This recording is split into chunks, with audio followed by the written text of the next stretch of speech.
Hi, my name is Emma Banks. I'm a writer and photographer, though I primarily write poetry and shoot analog photography. My home base is Richmond, Virginia, although I've lived all over now, it feels like. And I was here for the month of July, the short and long month of July. Yeah, so I came here with a manuscript in mind. I'd been working on it for 3 years for a collection of poetry. It was originally titled Field Notes with Birdsong, and I primarily write confessional poetry, so poetry dealing with the I. Though I don't necessarily know what I'm confessing to or about, I would say it's confessional. And it was about my experiences thus far in my life and patterns with women in my family. My family is mostly composed of women and women in the Central South, and just what that landscape is like. But a lot changes in 2 years when you're writing about yourself, and so I came here and I basically redeveloped my book. So it's now called A Body of Its Hungers.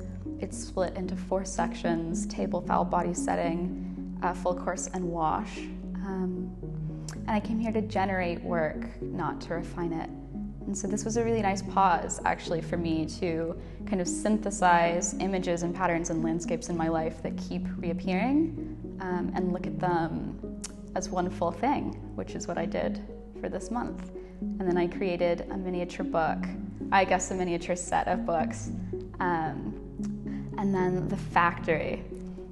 The factory is so unexpected because something that Una and Vinny, I think, say at the beginning of every session, though I can't say that for sure, is that it's not an institution. But I think the fact that it isn't an institution is what makes it so special, because it is deeply personal. I mean, you can feel that everybody who's worked on this project for its 10 years now have put a piece of their heart into it.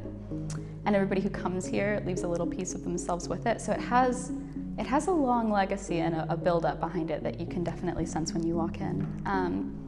And it's personal in that it's so much more than just sitting at your desk and working in the shared studio or in the private studio. I mean, it's living in the house with your fellow artists in residence. It's going out.